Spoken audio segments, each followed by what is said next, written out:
Lux presents Hollywood. The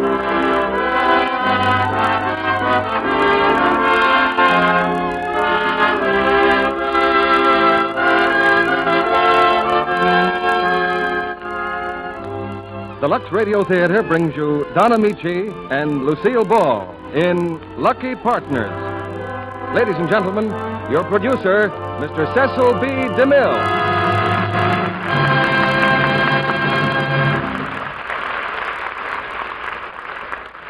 Greetings from Hollywood, ladies and gentlemen. In joining us tonight, I wonder how many of you realize you've exercised a very special freedom. It's a freedom that no fascist country enjoys, but it's guaranteed for us by a great document, the Bill of Rights. Under this bill, which America commemorates today, we can, among other things, say what we think, read what we like, and listen to what we want to on the radio. And tonight on the Lux Radio Theatre, your freedom of choice is bringing you RKO's delightful comedy, Lucky Partners. It's a rollicking story of two people who believe so thoroughly in luck that they're willing to take chances on both love and horses. And those two people in our play are tonight's stars, Don Ameche and Lucille Ball. In a little while, we'll see how they make out with Lady Luck. But here's something we want to take no chances on.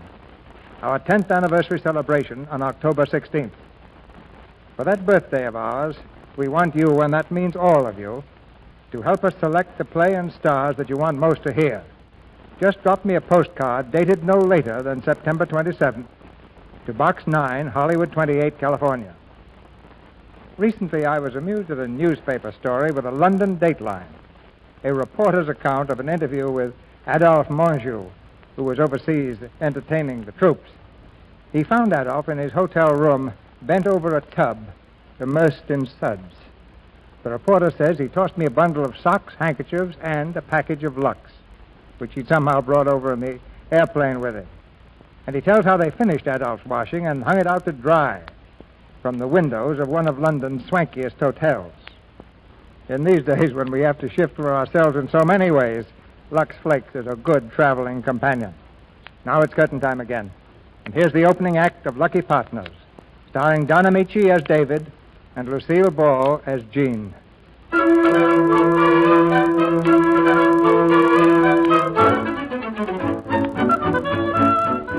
We're about to relate a pre-war fable.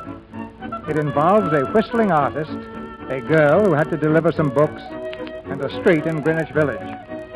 The whistling artist was a complete stranger to the girl who had to deliver some books, but that didn't bother him in the least. And one morning, as he passed her on the street in Greenwich Village, he stopped whistling long enough to remark, Good luck.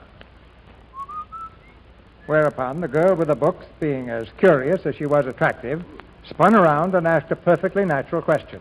What did you say? I wish you good luck. Well, why? Oh, no special reason. I see. Well, thank you. Oh, you're welcome.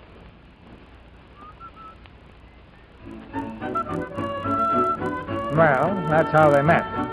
And now, an hour later, the girl rushes back to the bookstore where she works. But this time, she has a different package under her arm. Aunt Lucy. Is that you, Jean? Yes, and look, this dress. Did you ever see anything so beautiful? Oh, it's gorgeous.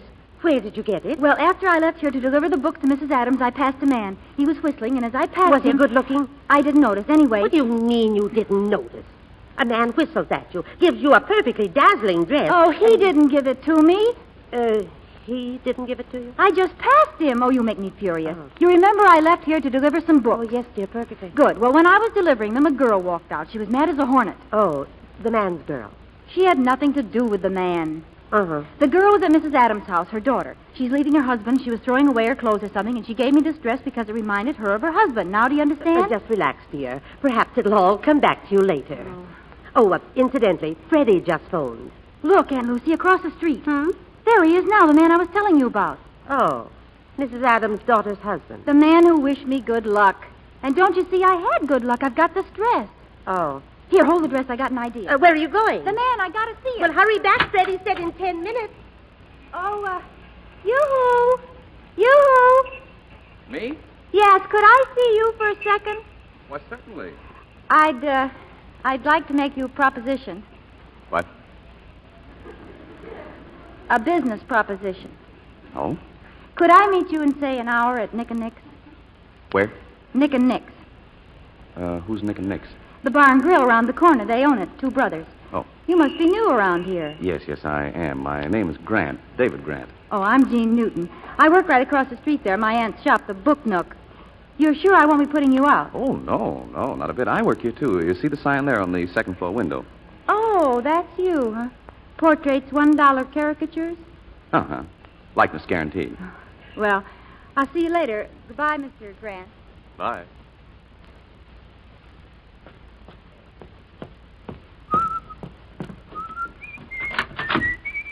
Well. Yes. Might have known you'd find me. The door was open, so I walked in. What do you want? Look, I'm not just your lawyer. I'm your friend. I want to talk to you. Want me to come back, is that it? Of course I do. Caricatures at $1 a throw. You. And this place, why, it's beachcombing. Look, I can understand you're feeling bitter. You think of yourself as a jailbird. I don't think I feel bitter. Anyway, let's forget it. Besides, I got a date in a little while. Can I have 10 minutes? Oh, all right, sit down. Give me one good reason why you won't come back to Chicago. Oh, I can give you a dozen. But don't you understand? What happened 3 years ago. You're a famous artist. You can't let that ruin your life. You're a young man.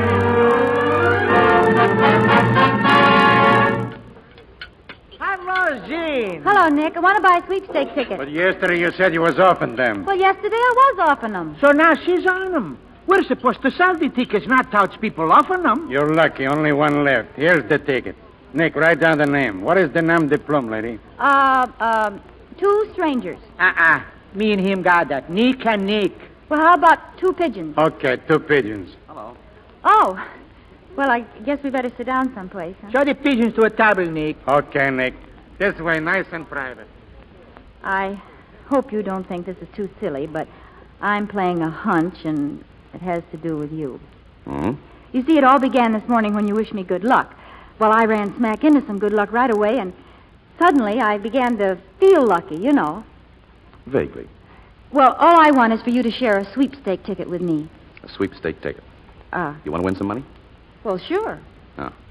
What do you want money for? I plan to get married. Oh. To a fortune hunter? He's nothing of the kind. Well, then why doesn't he take his yard? Well, he'd marry me tomorrow if I wanted him to. And what business is it of yours, anyway? I'm sorry. You were saying that if we win, you get married. Yes. And then what? Then we leave for Poughkeepsie, Freddie and me. Honeymoon in Poughkeepsie? We're going to live there. But what about your honeymoon? Well, that'll have to come later. Oh, no. No, that can't come later. Why, that's terrible. I can't possibly be a party to a scheme like that. And besides, what sort of a man in these days demands a dowry? Is he a foreigner? Of course he isn't. He wants the money. He doesn't want the money. I do. Oh, I see. Tidy reserve in the event married life doesn't go so well. Is that it? No. Oh. Well, what is this jerk? I mean, your fiancé. Has he got a job? He's an insurance engineer. He's a what? Well, he sells insurance. Look, do you or don't you want to buy the other half of my ticket? Well, I'm debating it. Money breeds everything that spoils the nice things in life, meanness and hatred. Okay, goodbye. On the other hand, if I could accomplish something worthwhile with my share of the fortune... Well, what's to stop you? Only you. Me? That's right. I'll buy half the ticket if you let me apply my winnings toward a proper and complete honeymoon before you settle down in Poughkeepsie. I couldn't let you pay for my honeymoon. Oh, it'd be a very great pleasure. Honeymoons are one of the things in life I still regard very highly. Well, if you insist, I think maybe I could convince Freddie. It's a deal. Well, that's wonderful. We'll get some champagne and drink a toast to what I confidently expect will be the most wonderful experience in my life. Our honeymoon. Just a minute. Did you say our honeymoon? That's right. Would you mind waiting here for a moment? Oh, not at all. You'll be back. You bet I'll be back. Hey, pigeon. What's the matter with the other pigeon? Well, nothing. She's pretty mad. I heard what you said. I bet she's getting a boyfriend. He's an awful big guy, mister. How much do you weigh? Oh, 160. Feel him, Nick. Looks pretty flabby. Yeah. Bloat. No reach, neither. Yeah. Better have a cab ready to take him home. Where do you live, Jack? Just around the corner. Thanks a lot.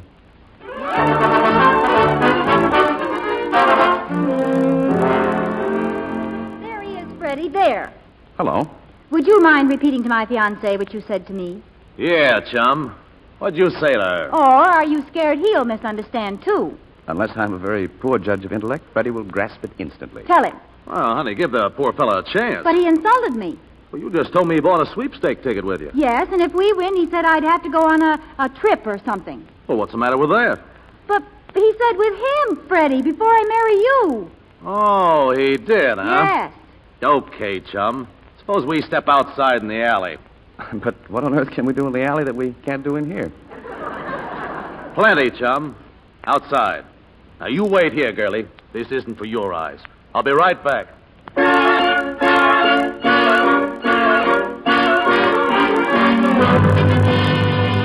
Go out and stop it, Nick, please. Me? That football player murdered me, too. It's been 10 minutes. He'll kill Mr. Grant. Ain't that what you wanted? Oh, I just wanted him to sock him once. You don't think I... Look. It's Freddy. He's back. Hiya, champ. It's the other guy, too. He's talking to Freddie. Yeah, I'm laughing, too. His hair ain't even mussed. Well, sure, I think it's a wonderful idea. Swell. Freddie, Yeah, honey? didn't you... Oh, of course not, honey. He explained the whole thing to me. I think the first thing we should do, Miss Newton, is make a list of all the things we want to do on our trip. There, he said it again, just now. Oh, now, honey, you misunderstand him completely. Dave's a very eccentric type of chap. He has a lot of peculiar principles. Peculiar. Now, all Dave wants is to make people happy. And you dare suggest that I do this? Go away with a perfect stranger? If we win, Miss Newton, but then I'm sure we will. But you'll travel as brother and sister. Oh, he's harmless. Just look at him. Brother and sister. Well, naturally, he was shocked when you jumped to the wrong conclusion. I suppose you want me to apologize to him. Well... Oh, that's quite all right. You know, Dave, if it wasn't for my Poughkeepsie promotion, I'd like to make the trip with you. Say, if you win, how much dough do you get? $150,000. Hey, it just occurs to me, Dave. Who's going to hold the ticket? Well, would it be too much trouble if you did? Me? I trust him to do the right thing, don't you, Miss Newton? Oh, at all times. Here. Oh, thanks, baby. Goes right in the old wallet. Oh, yeah, 150,000 smackers. That's your picture in the wallet, Freddie? Oh, yeah, All-American tackle. Oh. You tell him, honey. We went to school together. Ah, I bet that was cozy. Well, good luck again, Miss Newton. And, Freddie, it's been a real pleasure. Oh, it's mutual. That's a very strange duck, honey. Very strange. And just what kind of a duck does that make you?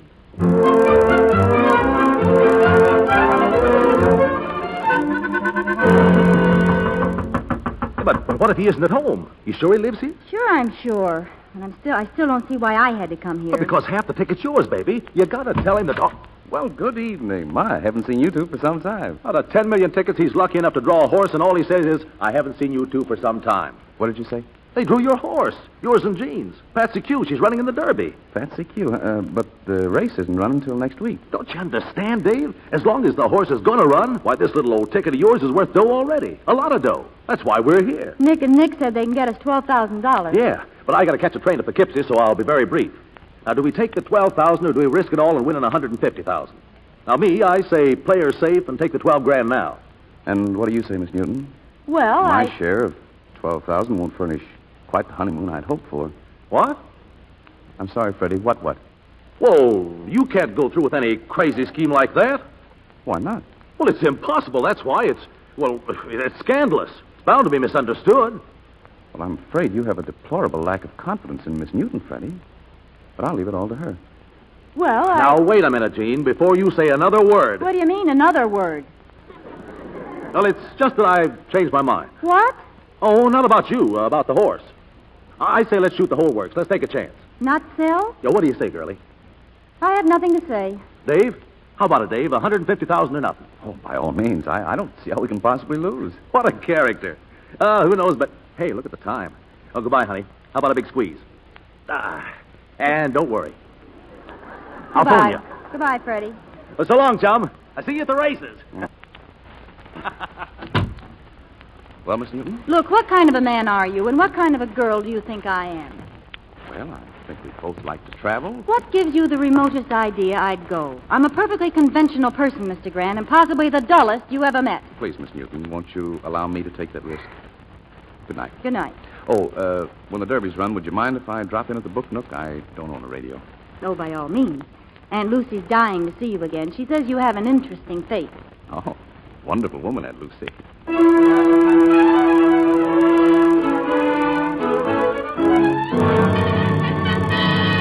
And now the news I know all you sport fans have been waiting for. The results of the Derby run today at Epsom Downs. England's most colorful sporting event of the year was run today under ideal conditions. And before a record-breaking throng including many of the Empire's most celebrated figures. And here are the results. Listen. One song was the winner by 2 lengths. Plumtree second, Bonnie Mae third, and King Perry fourth. Swan Song, the winner, was written by jockey Harry West and carried 100. Turn it off, Aunt Lucy. Owned by Sir Arthur and Lady. Well, at least we don't have to pose for the newsreels. Oh, come on now. Cheer up, Aunt Lucy. Maybe it's just as well. Perhaps for you. But you know something? I'm sorry Jean missed the trip with you, so there. Aunt Lucy. Well, I am. We think you're a very attractive man. Aren't you even sorry? Why, of course I am. Well. Funny, I was so sure we'd win. Bye, Jean. Bye. Answer it, Jean. I'm in no condition. Darn that horse. Hello? Hello, Jean, honey? Did you hear the news? Oh, hello, Freddie. Yeah. Yeah, it's too bad, huh? But little old Freddie's got a surprise. Now, you just go to Nick and Nick's. Tell him old Freddie sent you for the money. What are you talking about? About $6,000. I sold your half the ticket. Sold it? When? Right after I left you and Dave. $6,000. But we said we wouldn't sell. Oh, you don't think I'd let my baby take a risk like that? And besides, did you ever think for 1 minute I was going to let that guy go off with my girl? Freddie, we went 50-50 on the ticket. Absolutely correct. And what did I do? I sold only your half of the ticket. I let his half ride. He stood to win $75,000, but his horse didn't win, so just his tough luck, that's all. I see. Now go right over to Nick and Nick's. All right. I'll be down tomorrow. So long, honey.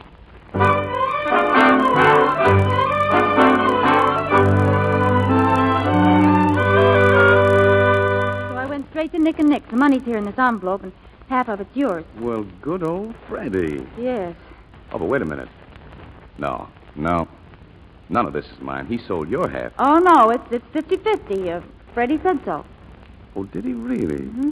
Well, when will we leave? Oh, please be serious. Well, I'm completely serious. I can't possibly go away with you. Then I can't possibly accept this money. Here. But it's yours. You need it. I know you must. I did need it, but only for one purpose. What? For our trip.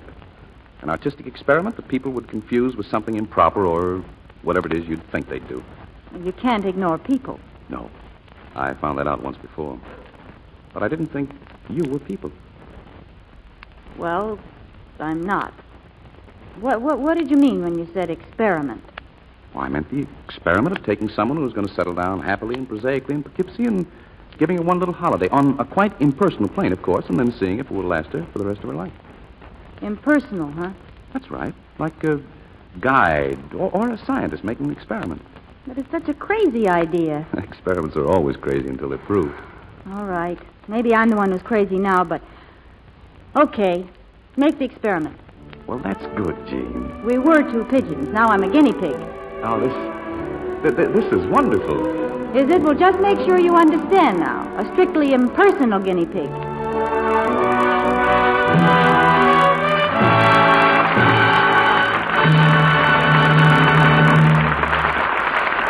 Don Ameche and Lucille Ball will be back with Act 2 of Lucky Partners in just a moment. When you get an especially interesting letter, don't you like to share it with someone? That depends on who it's from, Mr. Kennedy. Well, this one's from Mrs. Ruth Willette of Wolf Creek, Kentucky. She says Wolf Creek is a small town in the wild, and at one time the dealers were out of Lux, so... I struggled along with my laundry, never satisfied with the appearance of the nicer garments. When I began wearing summer clothes, I discovered they lacked the dainty freshness I so appreciated before. Then one day, I was able to get Lux Flakes again. After washing my light dresses, I noticed a decided difference between the appearance of the garments that had been luxed and the ones that I'd done with the other soaps. Please let me express my deep and sincere appreciation of Lux Flakes for making wash day easier, for giving joy and satisfaction in wearing clothes that have distinctive freshness. Poise and graciousness can only come when one is well-groomed. And to be well-groomed, clothing must be clean and color-fresh. That's one of the nicest letters we've ever received, Sally. And it all goes to prove that, as Mrs. Willette puts it, you never miss the water till the well runs dry. If your dealer's been out of luck sometimes, keep trying. He's getting lots more now. Lux is worth waiting for. You know, Sally, Mrs. Willette proved herself what actual washing tests showed. With strong soap, too hot water, and rough handling, pretty things get old and drab-looking in almost no time. But when the same kinds of things are washed with gentle, lukewarm Lux suds... That's a different story. They stay bright and lovely up to 3 times longer. And now, Mr. DeMille returns to the microphone. Act 2 of Lucky Partners, starring Don Ameche as David and Lucille Ball as Jean.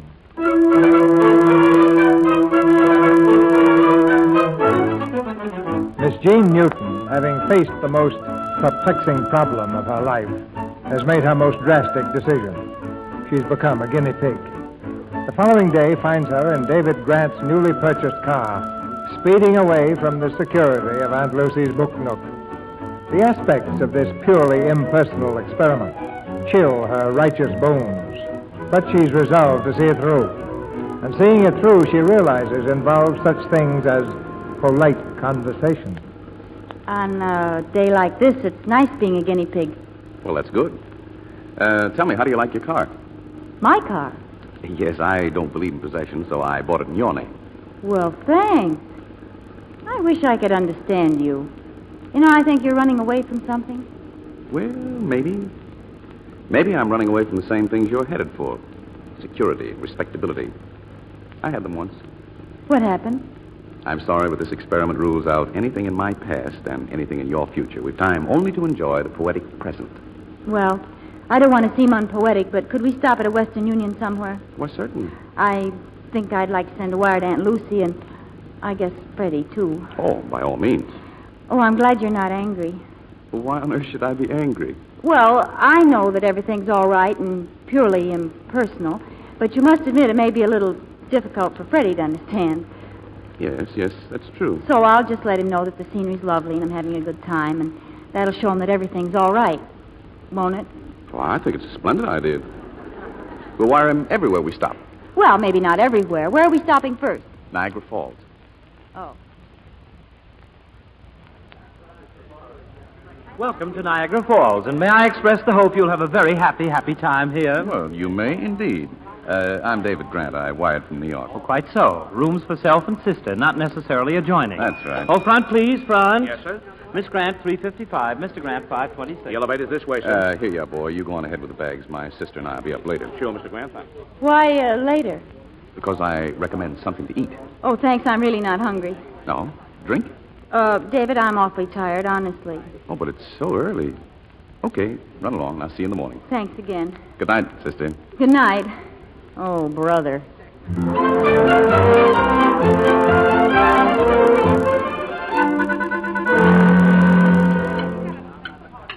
Oh, having a bite to eat, I see. Yes, I am. Won't you sit down? Oh, no, indeedy. I just wanted you to know that I... Sent the roses to Miss Graham? Oh, a beautiful bowl, sir. Beautiful. Oh, Mr. Grant, about the rooms. The rooms? I feel just awful about those rooms I gave you, but adjoining rooms are now available, and if you'd care to move tonight, Well, why... I think that my sister is already retired. Besides, we're completely satisfied, thank you. Oh, well, perhaps tomorrow? Oh, perhaps. Yes, sir. Oh, well, company, I see. Huh? Oh. Hello. Well, hello. Please, sit down. Would you like some ham and eggs? Well, Waiter. Yes, sir. Double my order, please, and some coffee now. Yes, sir. I just wanted to thank you for the flowers. I mean, that's why I came down. To thank you. Well, you're very welcome. People just wouldn't believe this, would they? Believe what? Our being together like this. I mean, they'd think it wasn't like this. Frankly, I didn't quite visualize it like this either. I mean, this is so pleasant. Oh. Are you thinking about something? Yes. A secret? No. Freddie. Freddie. Yeah. Why? Well, after all, we do owe it all to Freddie, don't we, Jean? Yes, David, what happens after? After what? The trip? Oh, well, I take you home and you get Oh, married. no, I mean, what's going to happen to you? Oh. Well, I don't exactly know. Something will turn up. It always does. Oh, Mr. Grant. Yes. I feel so much better, Mr. Grant. Oh, you do? Well, I'm certainly glad to hear that. I took the liberty. I changed you and Miss Grant to adjoining rooms. What? The bags are moved. You've done the hotel a great favor. Well, as long as it's a favor. Oh, yes. I'm sure the management will appreciate it. Well, I want the management to feel free to call upon us at any time. By all means. What am I saying?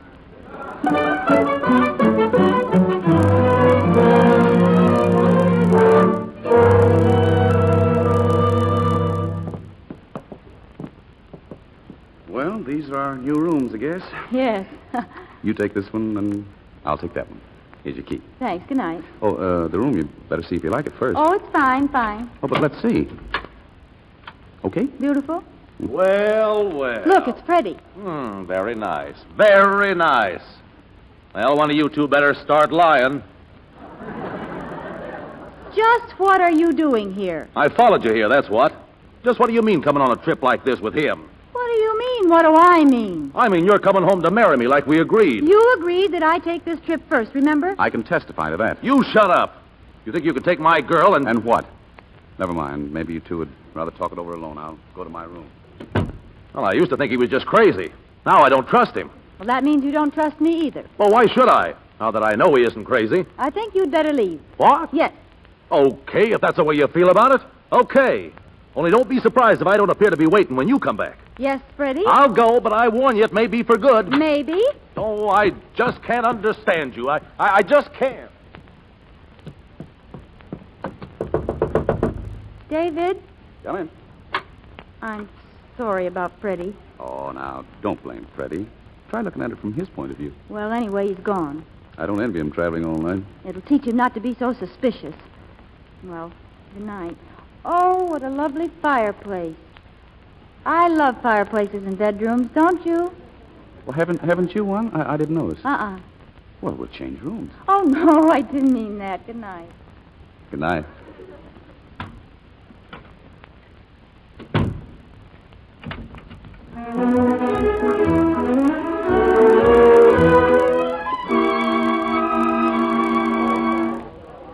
You got a room? Oh, yes, indeedy. Alone? Yeah. Sign here, please. Okay. Call me at 2 o'clock. P.M.? A.M. A.M., yes, sir. And don't forget. Oh, is that the right time? Yes, sir, just 11 o'clock. Thanks.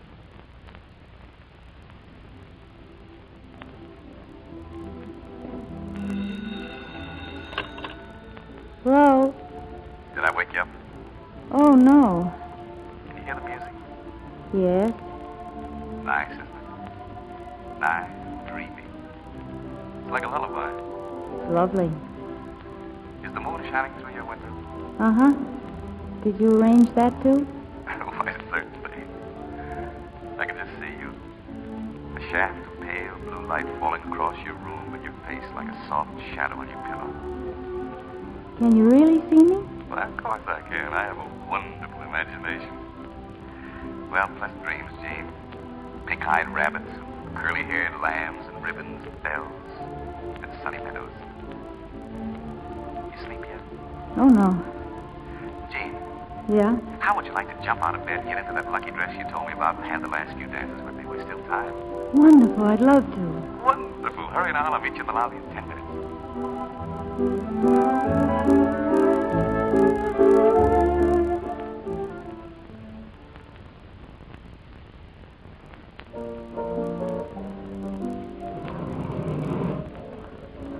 Well, I made it. My Jean, you are dazzling. Oh, good evening, Miss Grant. Good evening. I called the terrace, Mr. Grant. Your table's waiting. The new rooms are satisfactory, I trust? Oh, they're perfect, but my sister should have the one with the fireplace. Can you switch them? Oh, it'll make me very happy Oh, to. don't put them to all that trouble. Oh, but we're making him happy. Come on, let's find that music.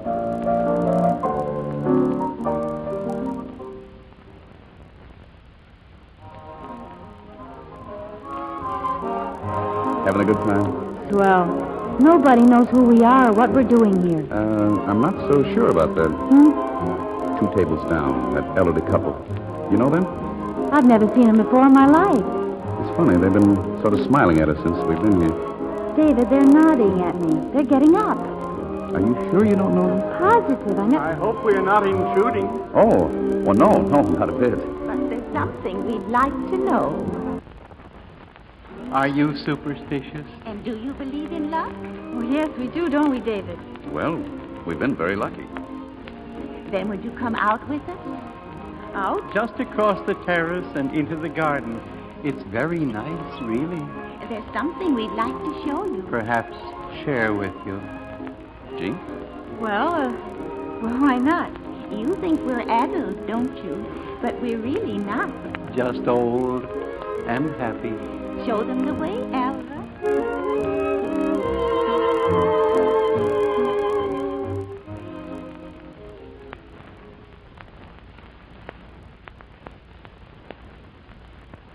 Say, what in the world are they up to? Will hurt their feelings. It's quite dark here. Can you see? Oh, yes, it's beautiful here, these old trees and shadows. Just a little way further. Oh, this is it. This is the threshold. Threshold to what? Why, to whatever you want on the other side. Of course, my dear. See? It's a bridge over this little stream. Now, you pick her up and carry her across the bridge. Oh, that's fine. Aren't you coming? Oh, no. We crossed it a long time ago. Well, come on, David. Okay. Up.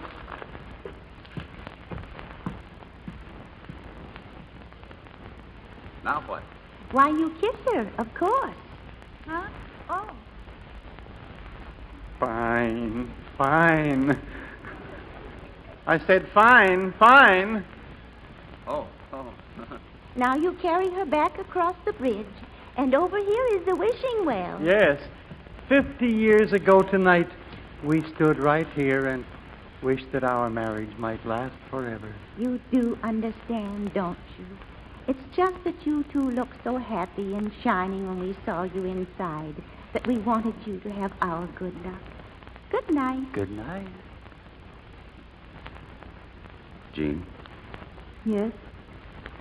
I apologize What for? for kissing you. I promised it would be strictly impersonal. Either we must go back to being as we were, or else we can't go on with this trip. But why? Because that's how it was going to be, remember? Now let's get inside and dance. Would you mind very much if we don't? It's nearly 12:30. I think I'll go to bed. Oh? Good night, David. We can shake hands, can't we? Quite impersonally? Why, of course. Aren't you coming in, too? Oh, later, I think. Don't forget, you'll have the room with the fireplace. Here's the key. I'll leave yours at the desk. Thank you. Oh, what time do we leave in the morning? Would 9 be too early? 9 will be swell. Thank you, David. Good night.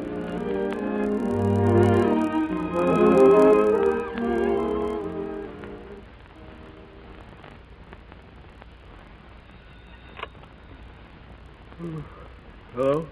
2 o'clock, sir. Hmm? 2 o'clock. Oh, 2 o'clock, thanks. All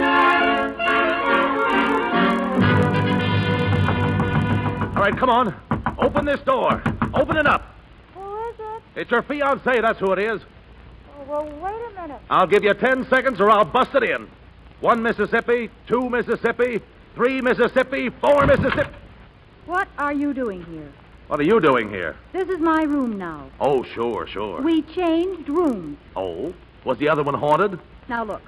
I don't like you following me, spying on me. It's disgusting. Where is that guy? Where is he? I haven't inquired. He's probably next door. Get packed. I'm taking you home. You are? What kind of a sap do you think I am? But before we leave, I'm going to tear that wolf to pieces. I'll murder him. You let him alone. Is this his room? Yes, but if you think for one That's minute... all I want to know. All right, come on, Grant. Be a man and open this door. Grant, open up. All right, I'll go in after you. Freddie, put down that fire axe. That ain't for him, that's for the door. On him, I use just my natural strength. There. All right, Grant. Put up your dukes. Hey, where is he? David? He's gone. Oh, skipped, huh? He probably went for a walk, maybe. I took his baggage for exercise? Wouldn't be surprised if he stuck you for the bill. Hello, give me the desk. Hello. Hey, what's happened to Mr. Grant? Mr. David Wolf Grant. Uh-huh. Checked out, huh? Did he pay his bill? Oh, he did, huh? Give me that phone. Where did he go? This is Miss Newton. I mean Miss Grant. Oh, he did? And took the car? Oh, well, will you send it up right away, please? Thank you. Send what up? He left me a note. Well, that's very thoughtful of him. Always a gentleman even when he takes the car and ditches you. Do you still want to drive me back to New York? You got a date with him there? No, I haven't got a date with him there. Okay, then I'll wait for you in the lobby.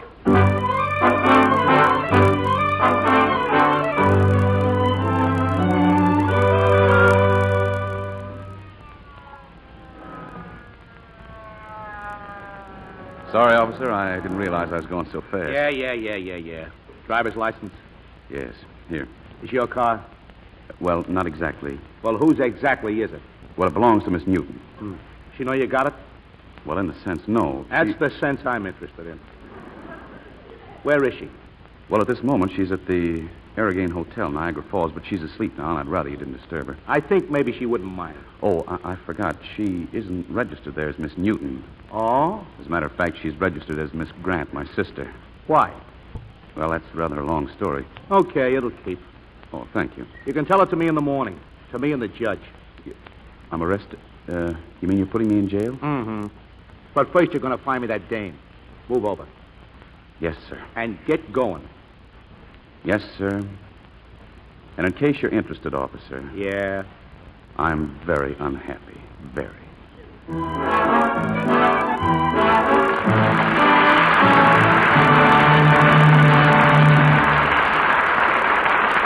pause now for station identification. This is CBS, the Columbia Broadcasting System.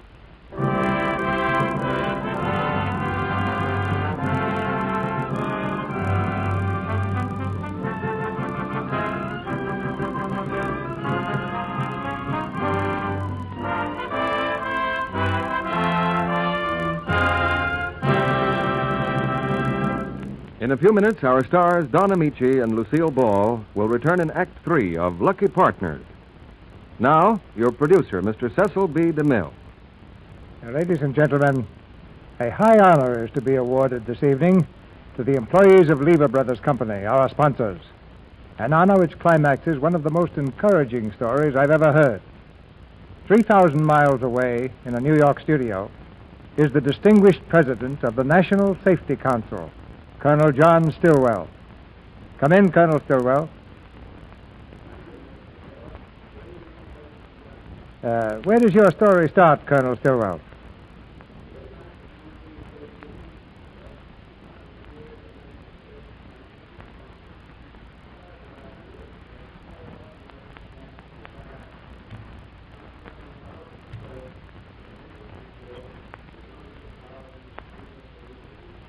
How long did it take the National Safety Council to change that picture?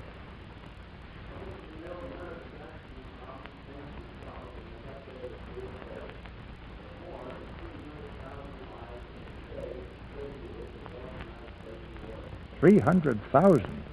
Well, that's 3/4 of our total American war casualties.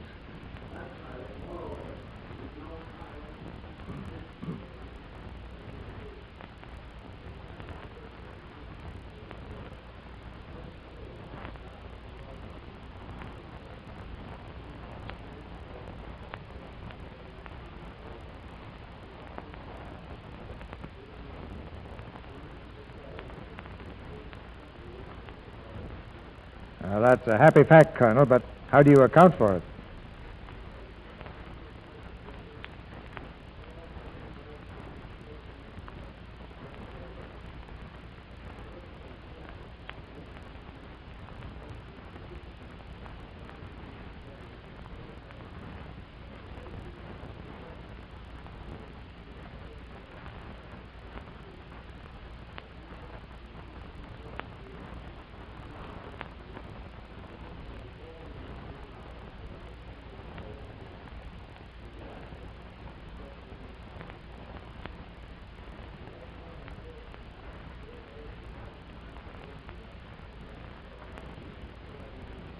Now, such a saving of life and limb is really a very worthy accomplishment, Colonel Stillwell.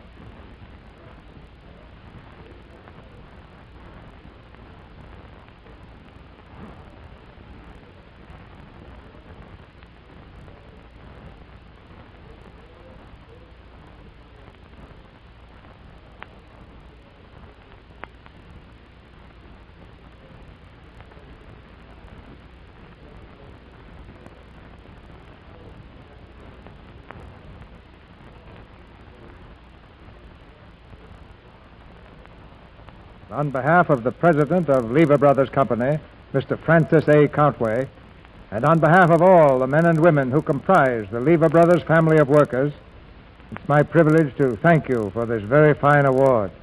And we thank you, Colonel Stillwell, for being with us tonight. And now, back to our story. But first, let me invite you backstage after the play for a chat with our stars. The curtain's rising now on Act 3 of Lucky Partners, starring Don Ameche as David and Lucille Ball as Jean.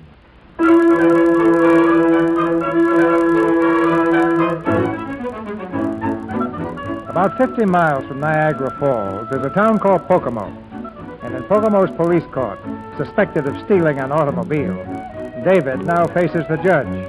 But David is not alone. The law likes witnesses, and Jean and Freddie have been forced to oblige. Well, now, let's see who you all are. You. What's your name? Frederick Victor Harper III. Insurance, Your Honor. Well. Know these people, do you? Oh, yes. Young lady's my fiancée. I am not. Well. Seems to be a little confusion. Remember now, under oath. What's your name, young lady? Jean Newton. Alias Jean Grant. No, Your Honor. That is, yes, Your Honor. Owner of the allegedly stolen conveyance. Oh, no. Yes, Your Honor. Yes and no, eh? We'll see. That's what we're here for. And you're Mr. David Grant. That right? Well, no. Says so here. Says you are. But we're under oath, Judge. I am not David Grant. Then who are you? Paul Knight Somerset. Paul Knight Somerset? What'd you say? Who? Paul Knight Somerset. Somerset. Well. Court's adjourned. Gotta figure this out. Lock him up. Paul Knight Somerset.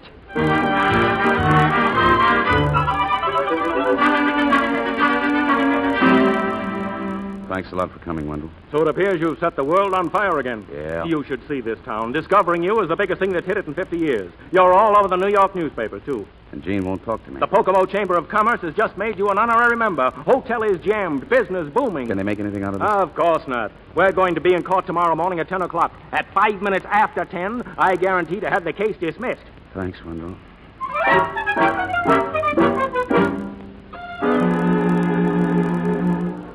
We'll wait in this anteroom, Paul. They'll be ready for us any minute. Jean. How do you do? Hiya, Dave. Paul. Hello, Freddie. I just want to tell you again, no hard feelings. Thanks. Boy, what a mob in there. What a lot of contacts I'm going to make. Jean, I wish I could make you understand. I'd rather you didn't try, David. Well, not David, Jean. Paul. Now, why don't you break down? He's a celebrity. You can't expect Freddie, him... please. I tell you, Paulie, you just can't figure women, can you? Jean, this is my attorney, Mr. Wendell. How do you do? How do you do? I wish you'd let him represent you. It's a very simple matter, really, Miss Newton. I don't need an attorney. I've done nothing that I can't explain myself. We're ready. Come along. Come on, Freddie. Yeah, they can't begin without us. Wendell, wait a minute. Yes? Thanks for everything, but I just decided I don't need a lawyer either. What? Run along, Wendell. I'll let you know how I make it out. Paul! Here now. No liberty. Court of law, you know. More witnesses I hear, more confused I get. Now, where's the girl's aunt? Oh, me, Your Honor? Come here. When did you first meet Mr. Somerset? A day or two after he whistled at her and gave her the dress. And Lucy. Shush now. Shush. He gave her a dress? Oh, and what a dress. Cost at least $200, silver beads and chains. My. And how did your niece explain such an expensive present? Oh, she didn't. She denied he gave it to her. Now, about this trip, where did he get the money for it? You know? Oh, that's easy. My niece gave it to him. Dear. Step down. Next witness, hotel clerk. Where's the hotel clerk? Right here, Your Honor. Remember this telegram? Oh, indeedy. Please reserve 2 rooms not necessarily adjoining. What did that mean to you? Come. Why, Your Honor, that means that they must adjoin. Here. Shush now. Shush. Court of law, you know. That's better. Mr. Harper, are you or are you not engaged to Miss Newton? Well, I was engaged to her, Your Honor, and I think I may say I have every confidence I shall be again. Were you engaged when she went off on that trip? Oh, yes, sir. You approved? Well, maybe not at the time, but I realize now I was unduly suspicious and narrow-minded. Oh? Well, I found out who Mr. Grant really was. I mean, a celebrated celebrity and, well, you know. I never heard tell that celebrities were any more to be trusted with a pretty girl than anyone else. Well, this ain't buttering my any bread. Miss Newton, please. Right here, Miss Newton. Now, just remember, we're here to protect you. Thank you, Your Honor. Pray don't mention it. Now, how did this all start? This trip and everything? I was talked into it, Judge. First by Mr. Harper and then by Mr. Somerset. I thought Mr. Harper was again the idea. Oh, He was, but Mr. Somerset talked him into it, too. Good talker, huh? Oh, yes. And I was to be a guinea pig or something. A what? Judge, do I have to go into all of this? Oh, my, yes. Well, I warn you, it's going to sound kind of crazy. It was crazy. I was crazy to fall for it, too. It was supposed to be a friendly little trip as brother and sister. Oh, please, Your Honor, I can't make it sound like he did. It was sort of a, well, oh, you know what I mean. Did he keep on being just brotherly? Well, not entirely, Judge. Overstepped the mark, eh? Kissed you, I suppose. Just once, and then a little later he drove away in the automobile. Thank you, Miss Newton. That's all. Thank you, Your Honor. Oh, pray don't mention it. Your Honor. Yes? As my own counsel, may I cross-examine the witness?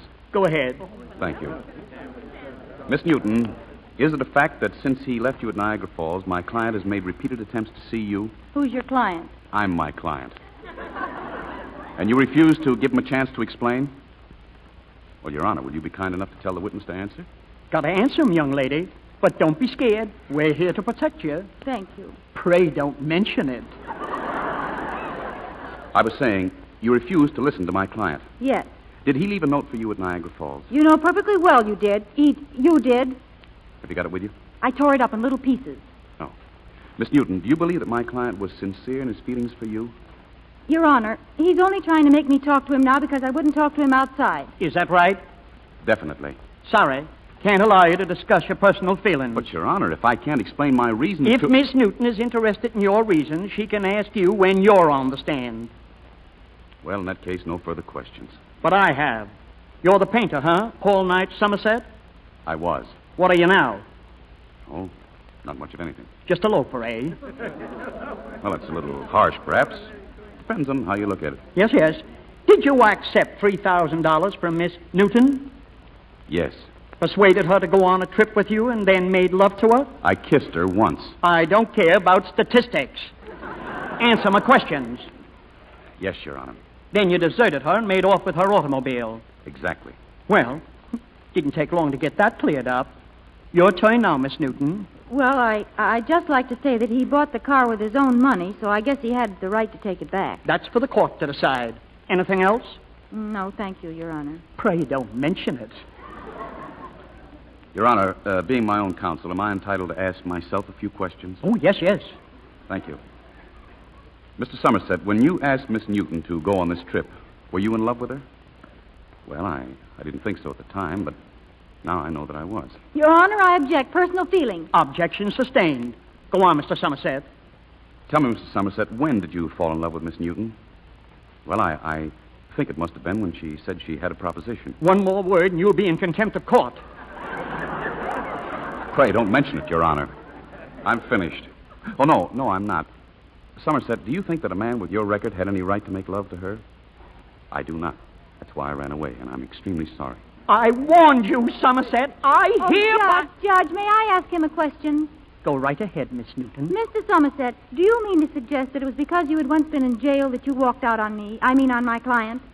Well, it was partly that. And what else was it? Oh, my whole mode of life. Well, that's the silliest thing I ever heard. Exactly what's the matter with your mode of life? Nothing from my point of view, but a great deal from everyone else's. I've been described as a beachcomber, a screwball, even as a loafer. You used to be described as one of the best painters in the country, but you haven't really painted in 3 years. Why? Your Honor, I object. Come. Answer the little lady. Well, because of some paintings. I published them in a book. What kind of painting? The kindest thing said about them was that they were documentary in nature. I painted some of our better-known citizens and institutions in such a manner that I was sued for libel. You lost the case? Oh, decidedly. I was fined heavily. Well, couldn't you pay the fine? Yes, but I went to jail instead. A matter of principle. Is it true that since then this book of your paintings has become practically a classic? So they tell me. Then it was just bitterness and resentment at the injustice of the decision that made you stop painting. And that keeps you loafing and making caricatures now. Oh. Yes or no? Yes. And you're in no way ashamed of yourself and your attitude? No. Well, in case you're interested, I am. Thoroughly ashamed of you. That's all. Thank you, Your Honor. Step down, Mr. Somerset. Well, it appears we have not one but 3 defendants charged with various offenses. I'll take Mr. Harper first. Oh, yes, Your Honor. I'm right here. Any man who would let Miss Newton go off with another man is a dope. I can't fine you for being a dope, but for destroying one hotel door with a fire axe, the penalty is $25. Now go sit down and think about it. Now for Miss Newton. Well, Your Honor? Miss Newton seems to be a much wrong little lady. A little too trusting, perhaps, but otherwise in no way to blame. Obviously, there is no case against Miss Newton. You can sit down, too. As for Paul Knight's Somerset, I'm not too happy with his record, and it seems to me he's gone out of his way to confuse this court. To begin with... Your Honor, you can't say things like that about him. I was merely about to repeat the same things you said. Well, I can say them, but you can't. You owe Mr. Somerset an apology. Young lady, I've granted you a great deal of freedom in this court. But you do. You owe him an apology in the name of the whole bench. It was terrible what they did to him. Just because some stupid judge couldn't tell the difference between works of art and... I'm getting pretty mad, Miss Newton. But artists aren't like ordinary people. They're sensitive. So sensitive that if you hurt them even the littlest bit, they run in a corner and you can't get anything out of them. They won't paint. They let their feelings run away with them, and then they run away from their feelings, and they don't know what it means to the girl they've made fall in love with them. And you're to blame because you stand for the law, and you certainly ought to apologize to Mr. Somerset in the name of the law. And now you can put me in jail for contempt of court if you want to, because I'm finished. Well,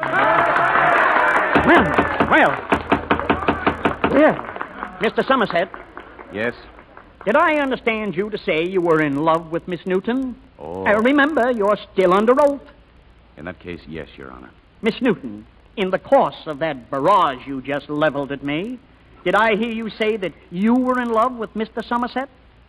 Well, I guess I did let it slip, Your Honor. Well, I don't know what there's left for me to say. You can apologize to him. Somerset, she seems to think it would make you feel better and persuade you to start a new and useful life again. So here goes. I know the judge who sentenced you. Went to school with him. Personally, I think he's pixelated. I'm very happy to apologize. Now get out of here, all of you. I'm going fishing.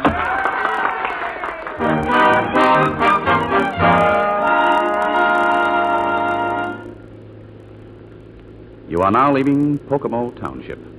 David. You sure this is the right road to New York? Oh, sure. And I think it's very nice of you to let me drive you back. If we were going the other way, the road would go to Niagara Falls. That's right. You know, I just thought of a wonderful experiment. Nothing impersonal, I hope. Purely unscientific. How does it work? Well, you take a little gold ring, and a funny little judge in Pocomo says some magic words, and bang. What happened? In 50 years, I'll give you an exact answer. David? Turn the car around. Jean? This is the road to Niagara Falls.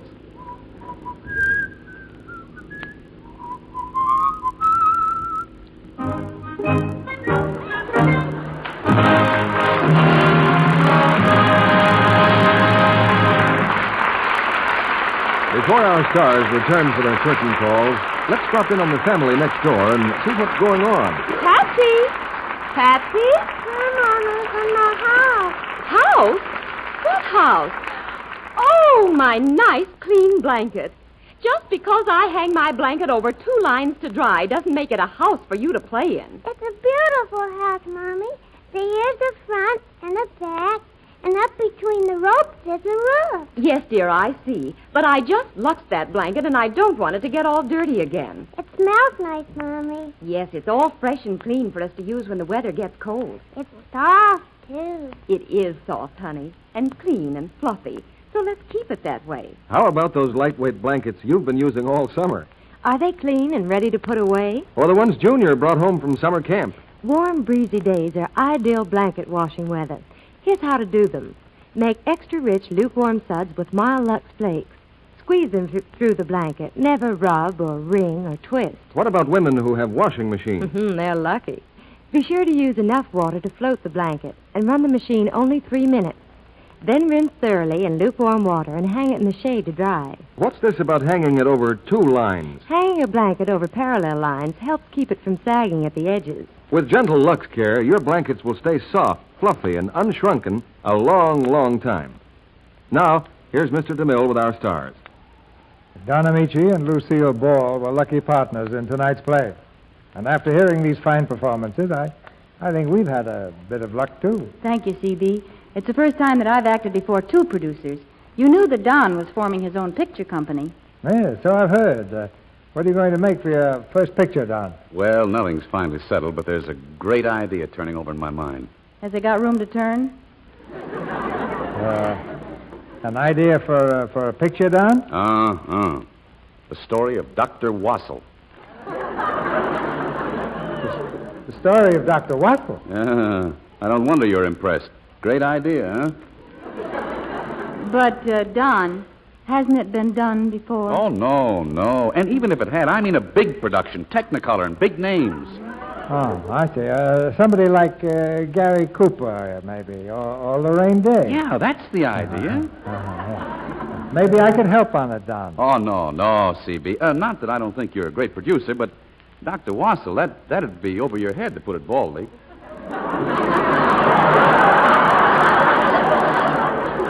You know, Don, I think you're going to go places in pictures. Go places? Look where he just went. And CB, when I finish Dr. Wassel, I'm going to give it to you for the Lux Radio Theatre. Well, thank you, Don, thank you. But we've already counted on producing Dr. Wassel here. For next Monday night? No. For next Monday night, we have another exciting play. As full of warmth and action as the heartbeat of America. It's the 20th Century Fox hit, Home in Indiana.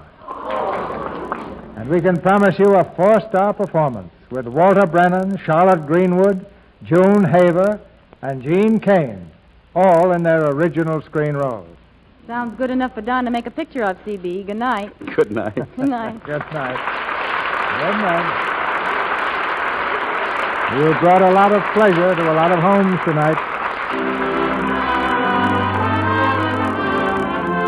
Our sponsors, the makers of Lux Flakes, join me in inviting you to be with us again next Monday night when the Lux Radio Theatre presents Walter Brennan, Charlotte Greenwood, June Haver, and Jean Kane in Home in Indiana. This is Cecil B. DeMille saying good night to you from Hollywood.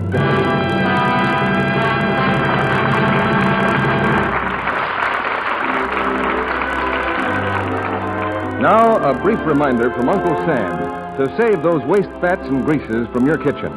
They're more urgently needed now than ever for medical supplies to save American lives and for explosives to help win the victory sooner. Rush your waste fats and greases to your butcher, and he'll give you 2 meat points plus 4 cents for each pound. Next month, October 16th, the Lux Radio Theatre celebrates its 10th anniversary on the air. We'd like you to share in this celebration by helping us select the play and stars you'd like most to hear. Send your suggestions on a postcard to C.B. DeMille, Post Office Box 9, Hollywood 28, California. Or use the ballot which your Lux Toilet Soap dealer will be glad to give you. Lucky Partners was presented through the courtesy of RKO, producers of Bride by Mistake. Don Ameche can currently be seen in the 20th Century Fox production, Greenwich Village. Lucille Ball appeared through the courtesy of Metro-Goldwyn-Mayer, producers of the Technicolor picture Kismet. Heard in tonight's play were Carlton Cadell as Freddie, Harry Tyler as the judge, and Verna Felton, Noreen Gamil, Charles Seal, Eddie Marr, Arthur Q. Bryan, Leo Cleary, and Norman Field. Our music was directed by Louis Silvers. This program is broadcast to our fighting forces overseas through cooperation with the Armed Forces Radio Service. And this is your announcer, John M. Kennedy, reminding you to tune in again next Monday night to hear Home in Indiana, starring Walter Brennan, Charlotte Greenwood, June Haver, and Jean Crane.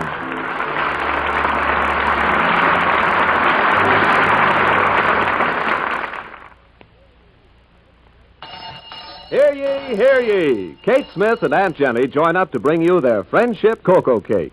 Lusciously light, chocolatey layers piled with fluffy seafoam frosting. So delicious and so easy. Made in 5 minutes in just one bowl with new Easy Mix Spry. See the Spry ad in October women's magazines and newspapers. This is CBS, the Columbia Broadcasting System.